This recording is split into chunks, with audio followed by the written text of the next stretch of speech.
the Plumber. Hey, welcome back to the channel.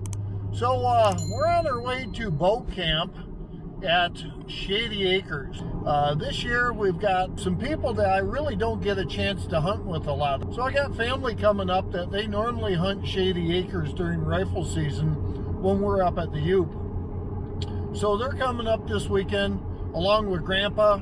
Uncle Theo will be there, and RK, that carpenter that builds them tall blinds, he'll be there.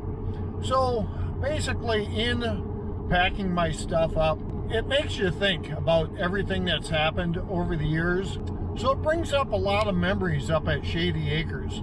I'll run down through a few and give you kind of the rundown of what has happened over the years up there at Shady. Now in the UP, we keep a journal, which I highly recommend everyone that has a camp, get yourself a journal, put a pen in it, put it on the kitchen table so that everyone can write in it. Because it's amazing the things that you forget and the things you remember over the years. So a few stories about Shady Acres. When I was a kid, been hunting for 42 years. You know, in the age of drinking, we used to go up to my aunt and uncle's place. Hank and Till's place up in town. We go up there and we play nickel dime poker. We've all done it. We've all had great times playing nickel dime poker at deer camp. Well, my aunt, her husband's drink of choice was a highball. Highball consisted of a rock glass about yay high, and that rock glass basically had 2 double shots of Canadian Club, about 6 ice cubes, and these are the big ice cubes that you get out of the trays, not the little ones that we make today. And basically you would get a splash of pop inside there. So you have 5-6 drinks of them and you're pretty much wound up. My aunt would always put this little bell on the table. She would be sitting in the other room watching TV or knitting or crocheting or whatever she did. And when Hank and the boys needed a drink, he would pick up this bell and he would ring it. Ding, ding, ding. And the bell was, you know, just a small bell, but had a long handle on it. In the process of her hearing this bell, she would say, "Oh, I'm coming, Henry." And it wasn't Hank, it was Hank to the friends, but it was Henry to the wife. You know, she's from the old school.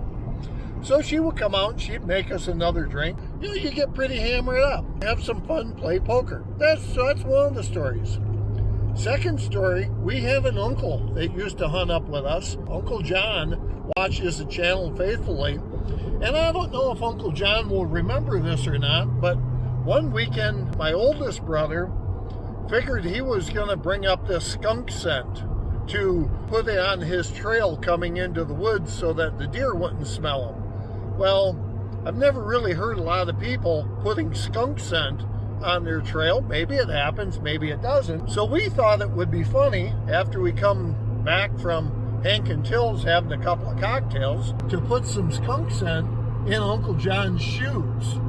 Well, we didn't know that Uncle John had lost his sense of smell years before that. So on Sunday morning, he gets up, he puts his shoes on, gets in the car, and he drives home. We don't know any different because we're just younger, you know, 21, 22. We thought it was funnier than the dickens. Well, he gets home, and like 3 months later, we find out from my dad and his wife that them a-holes up at deer camp put skunk scent in Uncle John's shoes. Well, needless to say, I guess he had to throw the shoes out because it stank so bad with skunk scent that they couldn't wash them or anything like that. So we laughed at that forever. But going back to shooting deer up there at Shady Acres, first time I seen a buck up at Shady Acres, I seen this big monster. You know, big monster. It was probably an 8 or a 10 point. And at the time I was hunting with a 30-30. And I believe I had open sights. And I shot at this thing. I was like John Wayne shooting at this thing. I don't know if I was up, down, left, right, sideways, backwards. That deer, it just kind of looked around like, what the heck is that? Kept walking away. The next year, I basically said, okay, it's time for me to buy a new rifle. So I went out and saved my money. I was 14, 15 years old, working for $2.50 an hour for my old man breaking concrete and digging ditches. And I bought a M77 Ruger and put a Redfield 3x9 scope on that sucker. And the next year I sat in the same blind, and opening day, sure enough, you hear pow, pow. And all of a sudden you're looking. Well, here comes this buck, nice rack on it, comes staggering along, and this thing had its front leg was kind of like dangling. Well, needless to say, I pulled up on it, and I had the scope at that time, and I shot it once, and then I think, and that was a long time ago, guys, I shot it a second time, and he went down there. Well, come to find out, old Uncle John had shot it in the leg the first time, and he come down by old Charley the Plumber, and I whacked it, and it dropped. Well, needless to say, some of you guys that know me, there's a lot of room around them deer. That's what old Uncle Hank used to say.